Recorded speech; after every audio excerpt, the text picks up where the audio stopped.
Welcome to the Real Film Nerds Podcast. Happy Oscarheimer week, everyone. For those of you who do not know, the Academy Awards were this past Sunday, and Oppenheimer fucking cleaned house, to put it mildly. But anyways, we will get into that later on for Real Film Nerds Podcast, episode number 364, The Zone of Interest, another Academy Award nominated Best Picture Film Movie Catch-Up Podcast thingamabobber. With me as always, my good buddy, co-host, yes, Lisa. Mike is my co-host. God, that's an inside joke. Not really, but kind of. Okay. Yes, co-host it is. Mike, how are you, sir? Did you watch the Academy Awards? I did not. I did not get a chance to watch the Academy Awards. You know, it's past my bedtime, Matt. You know, we talk about my bedtime a lot on the show or on the pod, and it's true. I go to bed early, and I live out on the East Coast, so the Eastern time zone, man. This stuff's on super late, man. I guess they delay it for you guys, though, right? The West? Or did you watch it live, Matt? I watched it kind of live. I recorded it and then fast-forwarded through commercials and speeches. But it started at 4 o'clock in the afternoon here. Yeah, see? 4 o'clock. So that would have been 7 o'clock your time, because you had the time change on Sunday.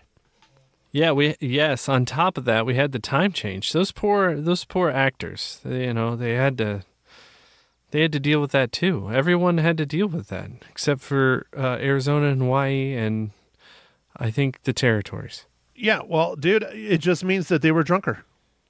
Yeah, I guess. I don't know. They were looking at their packet, right? Don't they get some sort of like, you're going to the Oscars, here's your like package or whatever, and they give them like all these expensive gifts? Yeah, I think that's only certain celebrities, and that's in like a private room in the back, and okay. It's next to the hand job room. Yes. Yeah. You always get that one mixed up, Mike. Yeah. You go get your package, and then you go to the hand job room and get your package worked over. Gotcha. That's true.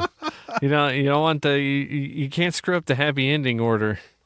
So, all right, before we get into this super serious, very incredible film, let's touch a little bit more about the Academy Awards for 2024. We won't go too in depth on this because if you want to watch them, look up the stats. I think it's personally one of the best performances they've had of the awards show in multiple years. It was nice having Jimmy Kimmel on there. He didn't get too political. He got pretty political at a few times, which was fun, making fun of Trump and things like that. But they weren't too bad or risque. The speeches, actually, I found out later after the fact, they had talks with all the nominees that they needed to tighten up their speeches and not try and get too political, and it worked because there wasn't a whole lot of it, and the speeches really weren't super long. Shout out to Robert Downey Jr.'s speech. He probably had one of the best ones I've ever seen. Nominated 4 times, and he finally won his Academy Award on his 4th one. Well deserved. I thought he did a great job. But Oppenheimer won 7. I don't know how many Poor Things got, but it got more than it should have. Emma Stone did a fantastic job, but I still am kind of upset because a film that I thought was up there next to Oppenheimer was not Poor Things. It was Killers of the Flower Moon, and it got snubbed. It did not get one frickin' award. Yeah, no, a lot of things kind of got snubbed. Maestro is another one. Yeah, Maestro got snubbed. I was surprised makeup. Although I haven't seen Poor Things, Matt, was the makeup on the same level as Maestro? No. I mean, no. I think the makeup was better on Maestro. There was some pretty hardcore makeup in Poor Things, specifically Willem Dafoe. His makeup was pretty difficult. But outside of that, I wouldn't say there was anything super hardcore. I think Maestro probably should have had it just for the giant fake nose that didn't look that fake, but everybody talked about it. One, I had to say, I loved Oppenheimer all around. I really like that movie. But as far as it winning for cinematography, it was good. I'm not saying it was bad. It was very good, but I don't think it was the best cinematography of the year. Not at all.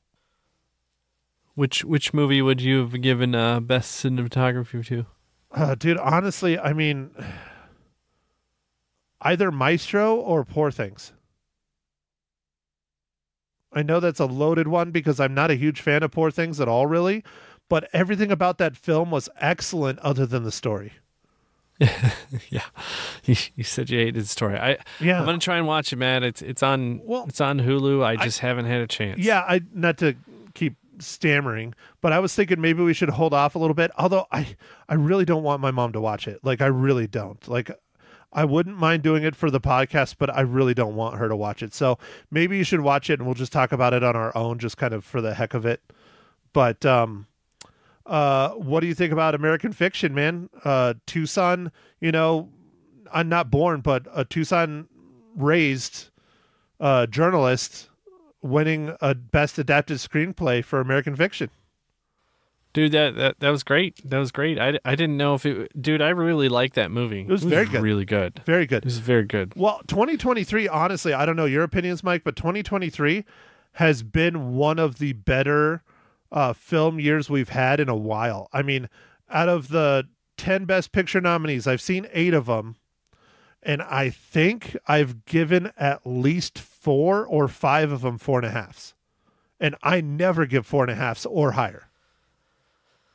Yeah, no, that movie was great, man. So I'm glad it got some recognition. I know it was pretty much just Oppenheimer kind of getting everything. So Oppenheimer and Poor Things dominated, and I think Killers of the Flower Moon, I gave that, I believe, a 4.5. I think that was on the level of Oppenheimer. I thought it was better than Poor Things. But The Holdovers, I really, really liked. I know you haven't watched that yet, but that's really good. A lot of these films, American Fiction, I don't know if I gave that a 4.5 or a 4, but I really liked American Fiction as well.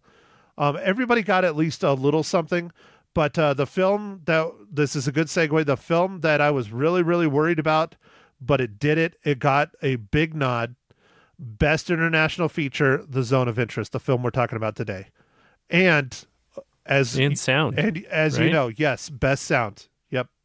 And it deserved that one by far. I wasn't sure about the international feature. They had some stiff competition, but they got it, and well deserved, because as we roll into our review of The Zone of Interest, this film is terrible. It's horrible. It's terrifying. It's dramatic, and that's the point. It is fantastic. All right. So, well, I guess with that, dude, should I just go into the give us the breakdown, rundown? Mike? Let's do it. All right. So, Zone of Interest was directed by Jonathan Glazer. It was written by Jonathan Glazer and based on a novel by Martin Amis. And the movie is starring Christian Friedel, Sandra Holler, Johan Kartas, Louis Noah Witt, and an Auschwitz commandant. Rudolf Haas and his wife Hedwig strive to build a dream life for their family in the house and a garden beside the camp. Okay, Mike, so I think I already gave my first impressions. What's yours? It's a really good movie, man. It's moving, and it's interesting, the approach that was taken. Okay. I think this movie is absolutely incredible and terrible at the same time, because movies like this have to exist, and that's sad. But if we don't learn from our past, we are doomed to repeat it. And that was one of the points of Jonathan Glazer's speech last night when he accepted the award for International Feature Film. This movie is frightening because, as you probably should know by now, people have talked about it since the movie came out. I think it came out in December, but its wide release was February of this year. So, a couple weeks ago was its wide release across the U.S. You never truly see the terror and the horrors and the shock factor that's going on the other side of the wall in Auschwitz, which is a completely different take that most filmmakers have done for Holocaust-type inspired films like Schindler's List or even Saving Private Ryan, The Boy in the Striped Pajamas, stuff like that. They specifically have the shock and the horror to show how awful this, time period was and what the Germans really, and the Nazis, not Germans, but what the Nazis did to an entire race and religion. And it's horrible. Oh yeah. No, it was, whew, man, it's super intense in such an interesting way, Matt. And the sound, and I'm glad they won for their sound. Like, the sound of this movie was amazing.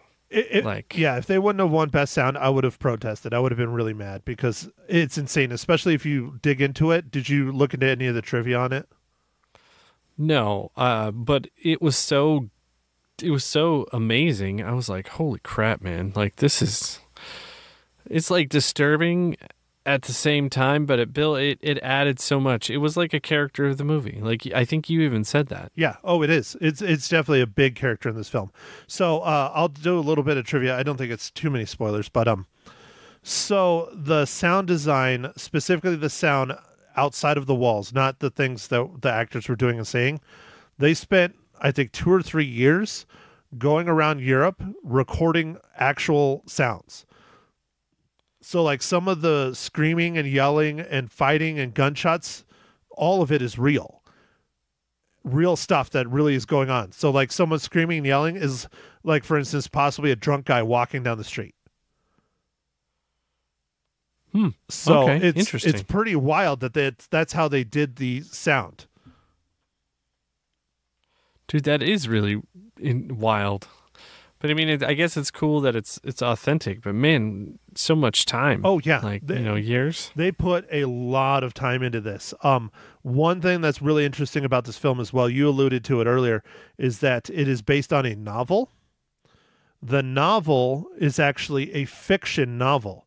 The people that are named in the novel are not real people, and so one of the, I don't know if it was a writer or producer or what, spent a very long time, including the director, because I think it was just the director, Jonathan Glazer, that adapted the screenplay, but yet also did the directing. He must have had some production people helping him out as well, but they basically tried to make it historical. So, like, that's why they, named, like, Rudolf Haas as the main character and his wife Hedwig and the kids, and those are all real people. And in the novel, they're all fictional. It's not truly based on Auschwitz or anything like that. It's loosely kind of, but the stories are very true. Now, this film, everything that happens in it supposedly is exaggerated to a lot of levels because they don't have a whole lot of, things down on the actual stories. But if you listen to historians and stuff talk about it, they're like, they knocked it out of the park historically. Like, this is exactly what it would have been like. Wow. I don't know, man. It was very gripping, but it's hard to watch. It's just because it's just a lot. It's terrifying, dude.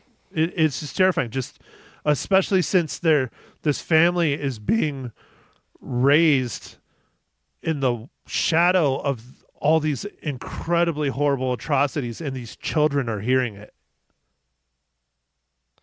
Oh yeah, no, it was. Well,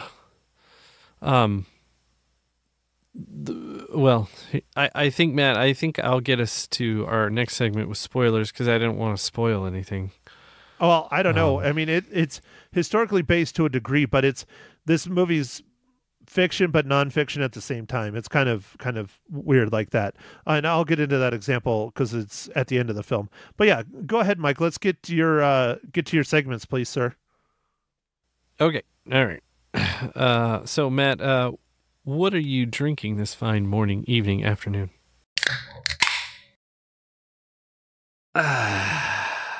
Well, Mike, I have a couple more of these left in the fridge, and I keep burping. God, this is why I got to stop doing What Are You Drinking? Because I keep burping and not wanting to do it in the mic. But I have a couple more of these. I like this. This is a good beer, and I don't want to drink them too fast. But Huss Brewing Company, I'm drinking another one of their Papaco Blueberry Wheat beers. It's not an ale. It just says Blueberry Wheat. Nice. Nice, dude. Well, I'm drinking one of those India Pale Ales, IPAs. Did you like that GIF I sent you the other day about that? Yeah. That was pretty funny, it was right? Funny, dude. Yeah. So it's called Juicy Monkey Hazy Imperial IPA, and it's from Victory Brewing. Sounds dirty. Juicy Monkey. Hey. Thought that you were going to say that's what she said. Nope. Okay. Nope. I'm just going to leave it. All righty. Very good, Mike. Moving on. Yep. Moving on. It's hard to have humor in a podcast about the Holocaust. So, moving on. Mike, what? Speaking of humor, God, I did not set that up very well. No, you didn't. That's horrible. Absolutely horrible. Mike, what is this week's hopefully not topic related dad joke? I got dad jokes. I don't think they understand though. Gotta think I'm funny. Other people never laugh though. Dad jokes. Yeah, no, I decided that it wouldn't be worthwhile to try and figure one out for the current topic of this movie. So, here is our dad joke. Why did the Scarecrow win an award? Because he was just outstanding in the field. I don't. He was the best in his field. There Yeah, you I go, got dude. it. You got it. I got it. I put 2 and 2 together. So he's the best in his field. Yeah. I'm going to write that down. That's going to be one of our topics for today. Matt wins at dad jokes. Matt wins dad joke. All right. Got it. Good job, dude. So, all right, Mike, I know this next one was difficult, and luckily I was here to save the day. But, Mike, how does this foreign film, The Zone of Interest, relate to the Marvel Cinematic Universe?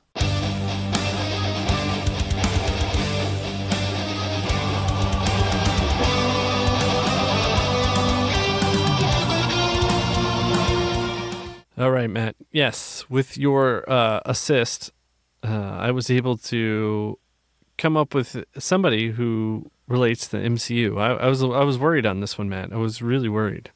Not very many people in this movie, but luckily Matt came through and we found Dominic Watton, who was second unit director on this movie and was a assistant producer on Captain America Civil War. So yeah, I don't know if I can really take credit because I just clicked on a link faster than you did, but I'll own it. I'll own it, Mike. But yeah, this film, it's a foreign film. It's foreign actors. Jonathan Glazer is Scottish. I don't know. That sounds right. Yeah, I think he's Scottish. He's definitely from the UK. The film is from the UK. I thought it was going to be under the banner of maybe like Germany or Poland, but maybe it's just because the director is from the UK, and that's probably where they filmed a lot of the scenes that were not at Auschwitz. I'm not sure where they built the sets, but anyways, I'm not going to get too crazy into that.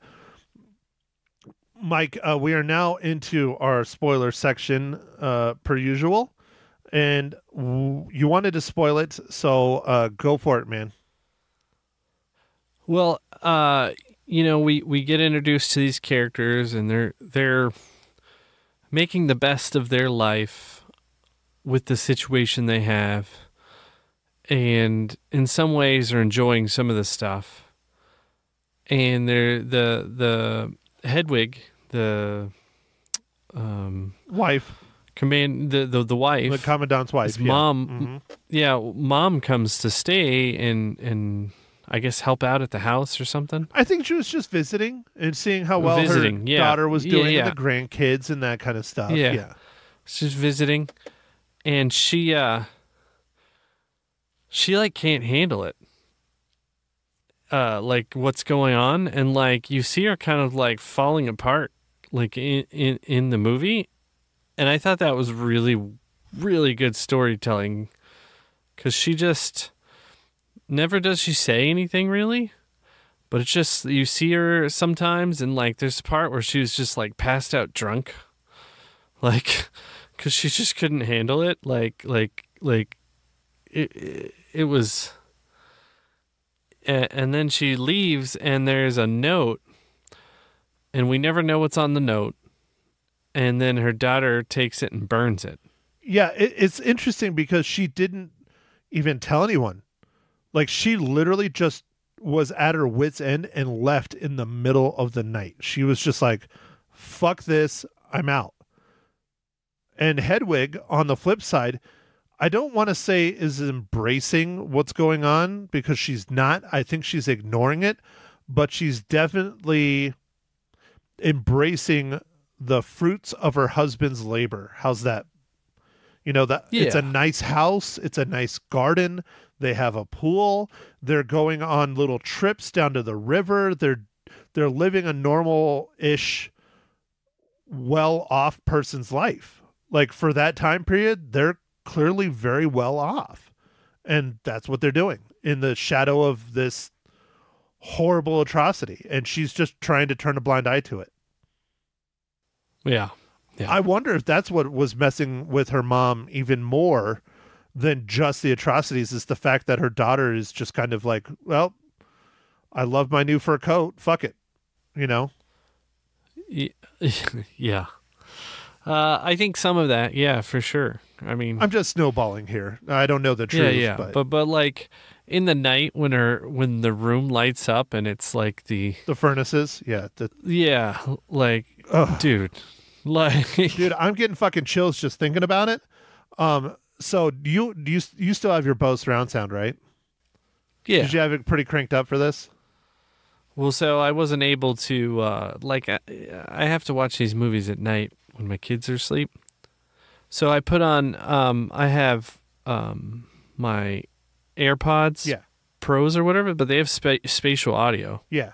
Oh, yeah, dude. No, a good set of headphones. If you can't, just to throw this out there, not to get too much off topic, but if you can't afford like a decent surround sound system, because that's the best way to go. Mine's nothing fancy. Mine's only a few $100, but it's enough. It works decently. It's no Dolby Atmos yet. I'll get there. But if you can't afford like a really great or even mediocre sound system, a good set of headphones, truly a good set of headphones, over the ear, in the ear, sound pods, whatever, if you can get them hooked up to your TV, DVD player, whatever you're watching stuff on, it's a great substitute. It really is. Yeah, no, it's worked out well since the kids have been born. A lot of times if I'm watching stuff late and I want to watch it like at sound levels I would like, I have to watch it on, you know, like some other device essentially, you know, so. Well, and this is a film that you got to have the best sound. You got to. I kind of wish I would have gone to the theaters for this one now, but I think my surround sound did a pretty gosh darn good job, because the whole time, you know, I have a decent subwoofer. It's not like $10,000 or anything crazy. It's decent. It came with the system, but the constant low rumble through the entire film, I mean, it gives me chills, dude, thinking about it. It's so fucking eerie, because I had to look it up and confirm my suspicions on what that rumble is supposed to not simulate, represent. Do you know what it is, Mike? No. It's supposed to be the ovens. Oh, man. That's how they just never turn them off. They're on 24 hours a day, 7 days a week, and that's why you hear it in every single freaking shot. And it's terrifying. Yeah. No, I mean, most of the sound stuff was like, I was like, man. I was like, this movie is, whew, but it's hard to watch, but man, did they do an amazing job on the sound. Yeah. This is one of those ones that it's hard to watch, especially more than once.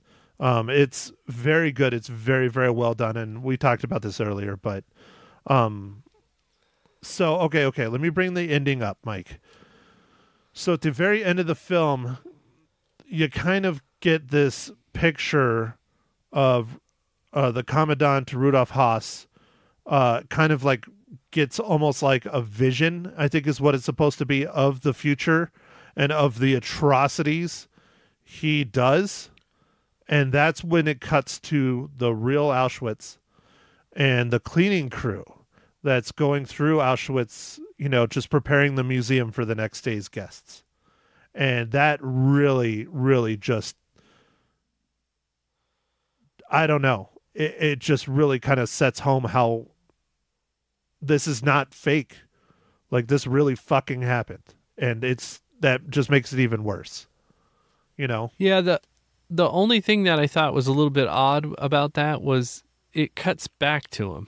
Yeah, well, I think it's supposed to be his vision. Now, I don't think it's supposed to be, obviously it's not real life. People can't see into the future.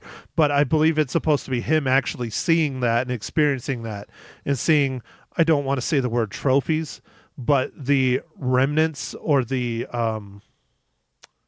proof, I guess, of what he did that's left over in our current time. Makes sense? Yeah. Okay. I don't know. But, like, he was also, like, coughing, like...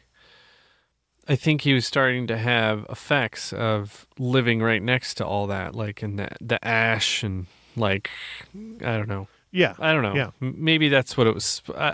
I'm not sure. Like, thinking about it in a very, like, I don't know, scientific way, it wouldn't be very good to be next to that place for very long. No, and they're living there and they're raising children there. Yeah. Yeah.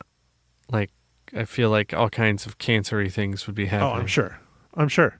But one thing that I do know, and this is tough. This is going to be tough to hear.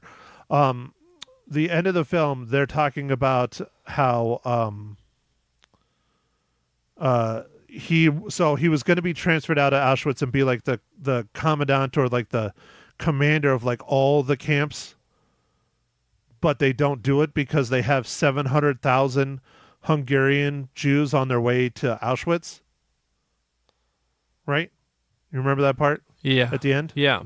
That's when he has the big meeting, right? With all those other guys? It's with the big meeting, and it's after that. Because they were going to transfer him, and I don't think they did. I don't know historically. I'd have to look it up. But I do know this historically. The 700,000, that was true. They really did that. Guess how many of them they got through? And this is very unsettling. I don't know, dude. Like 600? 500,000. Oh, man. In 2 months. In 2 months, they genocided 500,000 people in that one camp. I mean, that is insane. And that is not a story. That is real. And that's, dude, it just makes me sick to my stomach. But that's the thing. People, watching films and stuff like this is not condoning it. It is learning about it and learning about the past so the mistakes are not made again. And that's why shit like this needs to be made and needs to be watched. And I started the podcast with that, and that's where I'm at now. Oh, man. Yeah. Wow. I mean, it's sickening. It's terrible. It's awful. But if you don't know that shit like this has happened, you're doomed to repeat it. That's proven historically time and time again. So anyways, Mike, anything else you want to add about the Zone of Interest? Should people watch it? Or do you think it's, okay to watch? Or do you think it's too much? Or I think it's not for the faint of heart, personally. You have to know what you're getting into when you're watching this film. You just have to. And if you can't, stomach some of these atrocities, even though you don't see them, I think the imagination makes it even worse. I'd say don't watch it because it's tough. Yeah. I feel like, it's got the syndrome where it shows you just enough to get your imagination going, so it's terrifying. Like, it's even worse. It's like, it's just so, like, Matt, just a quick example in the movie is like the boots. Yep. I was like, oh. Yep. Just that one scene. Yep. It just gets your mind going. It does. And that's the thing, your imagination. That's why, it's always good to read novels and books and stuff, or listen to audiobooks and all that stuff, is because the things your imagination does are 100,000 times more than anything people have put, pen to paper on screen. Yeah. Just that scene. I mean, there are several scenes in the movie that it's just like, it was so well done because it just felt like it was kind of like a day in the life or a couple weeks. I don't know what the timeline's supposed to be, but like it just felt like a day in the life. But it's like, oh, this is a rough day. If I had to guess, just based on the weather changes, I would say it's probably takes place over at least 9 months, maybe a year, because there's scenes where they're clearly summertime and they're going to the river, and they're going to the lakes, and they're swimming in the pools, and then there's time where the pool's frozen and they're walking in snow, especially when he's at like the meetings in Germany and stuff. Yeah. So I think it probably takes place over 9 months, a minimum, probably a year and a half, maybe maximum, if I had to guess. Yeah. Interesting thing about the cinematography, and then we can give our ratings, Mike, because I know you just let out a big yawn. You got to go to bed. Yeah. So they shot this film in a very interesting way as well. Jonathan Glazer put cameras all over the place. Now, they weren't so much like hidden, but they didn't have cameras with crews behind them. And so they were like in the bushes, and you can watch some of the behind the scenes stuff about it. They put them all over the place, and some are more hidden than others and everything, but they were mostly like the small form factors. So they're not like the big honking cinema cameras, but they're still like Reds and stuff. They're still high quality cameras. There's just a lot of them.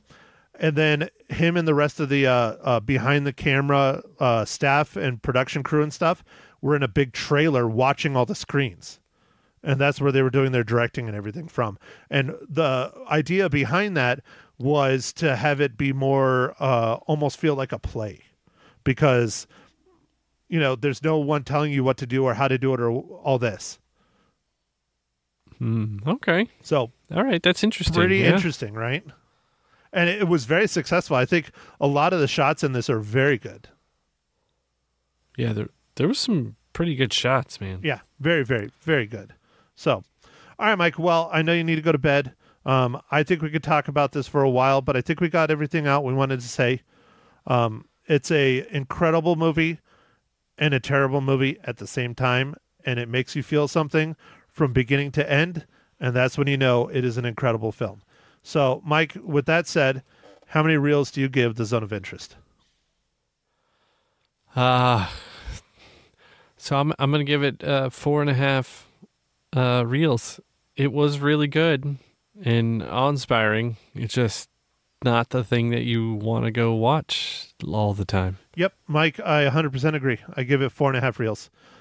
This is another one of the Best Picture nominees that just was amazing. It was truly 2023 was a very good year for film. It really was. Yeah, wow. Yeah, it was a good movie. Yep. It was just it's just tough. Yeah, it's terrible. It's very difficult. Just like Schindler's List. Incredible movie. Yeah. Killed it at the Academy Awards. Incredibly difficult to watch.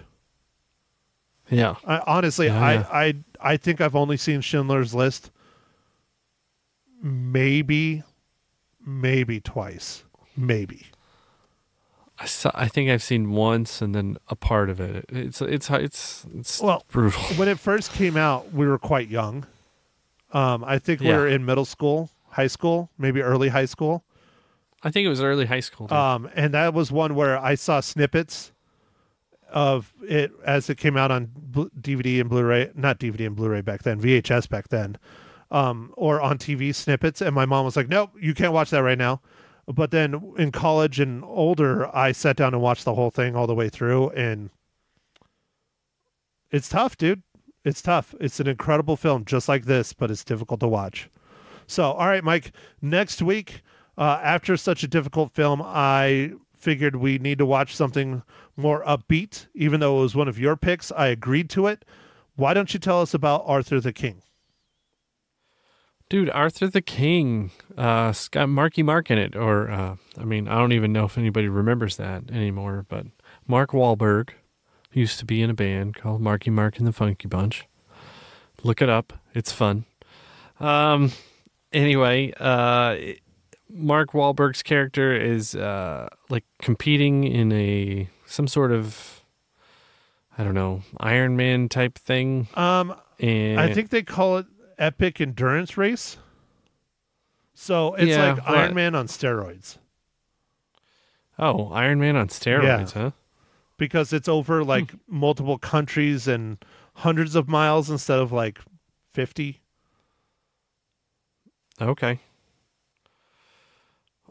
Yeah, because, the Iron Man or whatever, that's just lame. That's lame. No, dude, I'm not going to be caught doing any of that shit. So, anyway, Marky Mark is in this, and there is a dog that he stumbles upon during this race, and it ends up being like they run into it again, and it ends up helping them or some way. I'm not exactly sure what exactly, but it looks like it'll be an incredible movie about how people's bond with animals and all that stuff. Kind of a tearjerker movie, I think, but I think it's going to be fun. No, I think it's going to be an inspirational film. I think it's going to be a feel-good, inspirational film, and you do know it's based on a true story. Yeah, well, that makes it cooler. Yeah, that makes it even more, amazing. But it has a good cast, man. Mark Wahlberg, Simu Liu, Natalie Emmanuel. I think it'll be a good movie. I'm hoping. We need something a little more uplifting for this next week, and I think this will be it, hopefully. Yeah. I think the other movie I gave you a choice, though, Matt, looked extremely depressing, so probably this was the better choice. Yeah, the other film, it looks really good. I'll be honest with you, I don't think my mom's getting at her theater, and I'm afraid for her to watch it because of its topic. It deals with Alzheimer's, and my mom is having a real hard time with that kind of shit right now, especially after watching Zone of Interest and everything. It really brought up memories of her dad, and, that's what he passed away from and stuff. So I don't think that would be a good one for her to watch, but I wouldn't mind watching in the future, though, anyways. But, Mike, I'm excited. I know what we're going to do for the week after, and we will have to talk about that. It's not going to be the theater movie. It's a movie I've been really looking forward to, though, but we'll talk about that next week's pod. Okay. All right. We'll hold it back, man. Hold it back. Simmer down. Yes, sir. It'll be good. It'll be fun. Okay. All right. So, with that, I think thanks for listening, everybody, on this Oscarheimer pod, right? Oscarheimer, right? yeah. Yeah, Oscarheimer. Yeah, that's a good one, dude. Good. Good job, man. Thanks for listening, everybody, and make sure to follow us on the socials, Facebook, Instagram, Twitter, or X, whatever it's called. And, we'll catch you on the next pod. Thanks for listening. Thank you for listening to The Real Film Nerds. Now, don't forget to follow us on Facebook, Twitter, and Instagram at Real Film Nerds. Now, go out and catch a movie.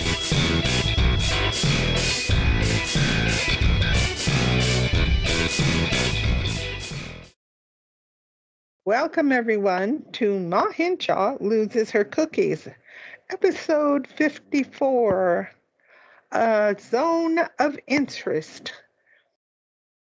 Hi, Matt. How's it going? Why did you say it like that? Because that's how I said it. Why? What? Because you said, I'm crazy? Hi, Matt. How's it going? Like, have you been drinking? Seriously, Mom, how much do you drink? Yes, I had an entire Fanta orange. Yes. I've really been on the sauce. Fanta orange and vodka, or bourbon or gin, or what? Well, it might be tasty with gin, but no, just plain old. Well, it's the stuff in the bottle from Mexico. Maybe that's what's wrong. I don't know. Anyway. So it has So, cocaine in it. oh, good. I hope not. Oh, well, Fentanyl? anyway. We did get it in Bisbee. Well, Frank treated me to a Fanta, and I can't drink the whole thing. So anyway. So in other Okay, words, Frank's dad treated you to a Fanta. there you go. That's where I that believe. money came from. Probably so. Anyway, guys, you have got to go see this movie. It was What's the Heart movie? Zone of Interest. The Zone of Interest. Mm-hmm. Okay. Best Picture nominee for the 2024 Academy Awards, right? Best, I think they said best foreign film. So it Which was a it Best won. Picture nominee for the Right. 2024 Academy Awards. Yes, Right. it won Best International Film. You are correct. But the reason why we are reviewing it here on this podcast is because it was a Best Picture nominee. And I've said that. Oh, okay, good. Got that. I've said it Yes. multiple times on the radio. I've said it multiple times on the podcast. And I've now said it multiple times on your podcast. Now, the one interesting thing about it is in all German. That was kind of interesting. Lots of reading to do, but it's well worth it. It was very, very good. And the interesting part to me was that they were conveying the awfulness of Auschwitz without showing bodies and, the ovens and things. It just was very subtle, but very good. I thought it was very good. And I was surprised to think that Hess lived,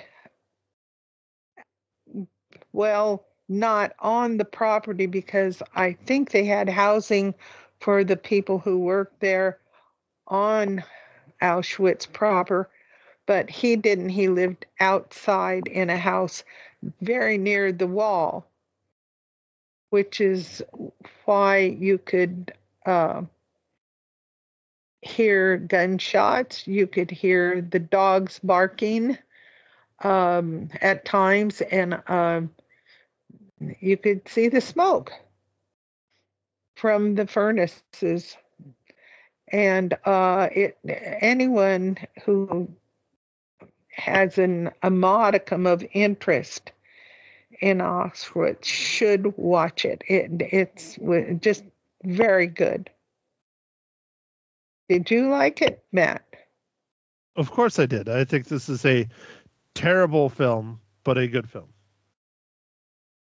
Yes. It's so sad. And it's, well, the one thing that got me was the fact they kept saying what they had planted gardens outside and everything was just growing fantastically well.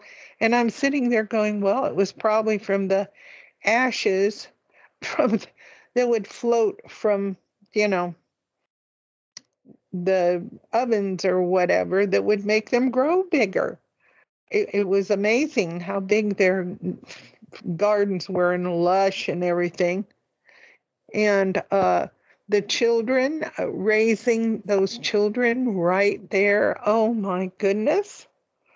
I mean, the smaller children probably didn't really understand, but I know that one daughter, Sophie, I believe she understood because she tried to throw apples or push them through the wall to give them to the people until, things got, nope, you can't do that anymore because the people get shot for going and grabbing the stuff. But anyway, and I thought it was very interesting how the little boy would look out the window when the ovens were going and there was this red glow. Very interesting photography there.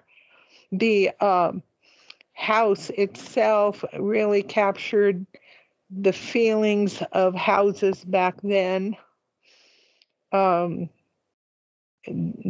liked it. It was very nice, but they had wooden floors and, clunked around. And they had a worker that would come, I guess you would call her maid, and help with the housing, care of the kids, etc. I mean, this was just a very fascinating look at a gentleman who he was in charge for several years at Auschwitz. He was a colonel, correct, Matt? I don't know what his rank was. He was commandant. I know that. Commandant. Okay. Well, anyway, he was really high up and quite in charge for that amount of time. But okay, a couple things. You said there was a worker in the home. I'm pretty sure that was not a worker, and there was more than one. Why do you think the garden was growing so well? Not because of the ashes, because they had several people tending to it and working it. If you paid attention, there's a scene where there's someone actually working in the garden or maybe outside the garden. I don't remember. And it was one of the people from the camp. And so I think that's most of what the I thought, but I wasn't sure if I wanted to say that. Okay. So yes, it was people from the camp. Yes. And I think the part near their wall was probably, there were 3 parts of Auschwitz, and one of them was they used people to work in a factory or something, making, I don't know, weapons or something. They didn't treat them nicely. Most of them were, starved to death, but at least they were alive versus the other people where they just dropped the people off and gassed them and then,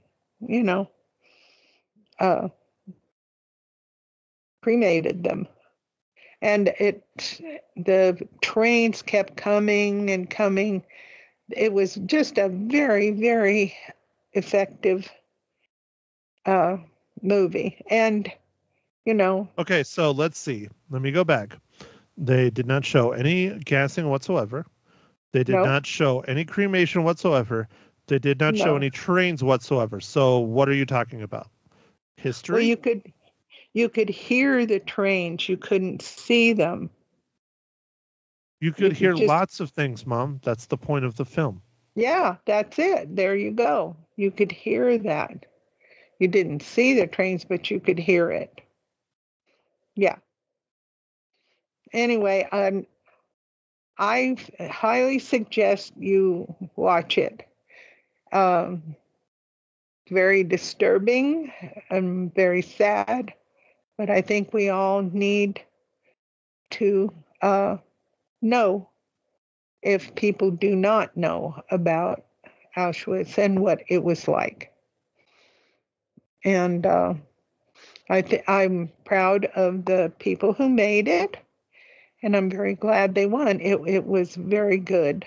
And I'm not sure, did it come out on when they Holocaust, they had one day where they honor the people, the Holocaust and everything. I'm not sure if it was January or February, but anyway. So if this movie came out in 2024, it would not have been in the Academy. Right. That's true. Go ahead. I'm old. Right? No, I am just tired of you talking over me when I'm trying to talk and not letting me finish. Yes, please finish. As I was stating before I was interrupted and talked over, this film officially came out in 2023, or else it would not have been in the 2023 Academy Awards. Yep, and I didn't think of that. My bad. I'm sorry, that is my mistake. Anyway, yes. So I think you will find it very interesting. I'm not sure what I thought about the photography per se, but it was good. And I really felt bad for the children, but they did all right. And there's not much more I can say about it, really. I don't want to say everything, you know. All right? Okay, are you done talking then? Yes. I don't know. Okay, Yeah. so would you recommend people see this film then? I would, if you're not faint of heart and you can handle that. Yes, I would see it. So It what was is very faint of good. heart? A lot of people do Well, not know what that terminology means. if you get really upset with sad things, you know, I don't know if I would go, but if not, I would definitely watch it because it was very good. And that's all I can say. Okay, so you recommend everybody go see it. It's a great film, but a terrible film at the same time. Right. It's sad. Very. Sad doesn't even begin to describe it, but okay. No, not really. Not really. It doesn't. I mean, one of the most atrocious genocides this planet has ever seen, and it's just sad. It's a lot more than sad. No, it is. It's a lot more than sad. And they give the statistics in the movie of.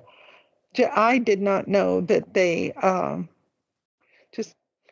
I'm not sure if it was 70,000. I will not quote that, but it says in there that a lot of people from Hungary. And I Okay, so I wasn't talked aware of about that. this on the radio. It was not 70. You're missing a zero. Wasn't. Oh, really? It was oh 700,000 people. That is how they end the film. 700,000? Oh my golly. Oh my golly. No, I thought it said 70. Whew, that's bad. Oh my golly. That's horrific. Yes, it's just horrific. And people need to understand what they did. Can I finish my thought, please? Yes. Because two people cannot talk at once on a podcast, or else no one hears it at all. Okay? Tried to explain that to you before, Mom.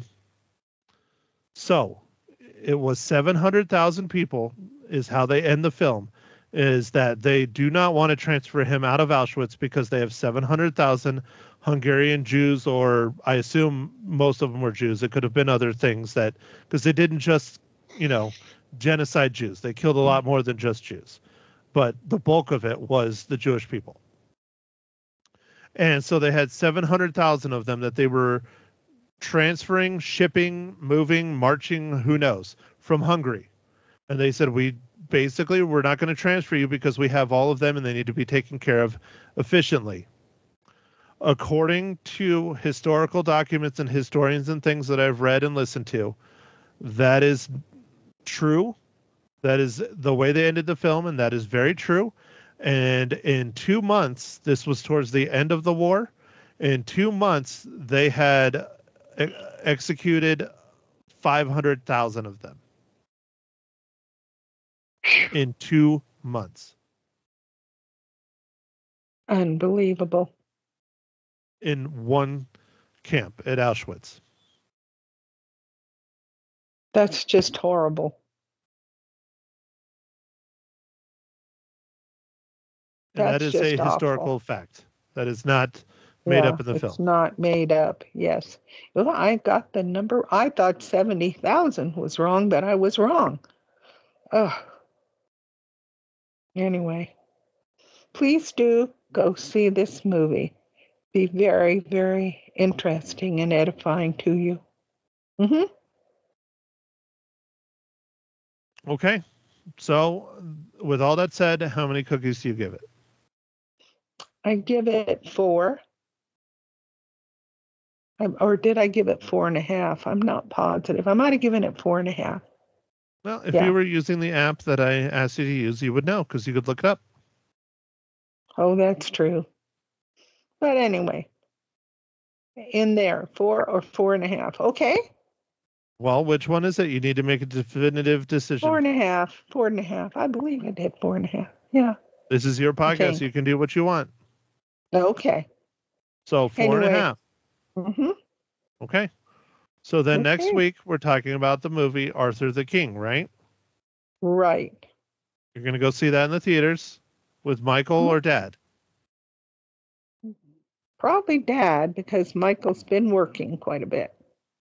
But I'm going, and I'm looking forward to it. I think it will be good. I hope it's good. Okay? All right. All Anything else righty. you want to add about the zone of interest? No, I don't think I better. You don't think Okay. you better or you don't want to? There's two different things. Well, I don't want to give away everything, in the movie. I think I've covered enough. Now you need to go see it. There you go. Well, it's your podcast, Mom. You need to make the decision if Mhm. you're done talking or not. Yes, I am finished. Yes. Okay. Okay. Well, then, thank you everyone for listening to Ma Hinshaw Loses Her Cookies, episode number 54. Next week, Arthur the King, only in theaters, I believe, starring Mark Wahlberg and a puppy. So we will chat with you then. Have a good rest of your week, and definitely go check this film out. It is very good and terrible at the same time. Bye.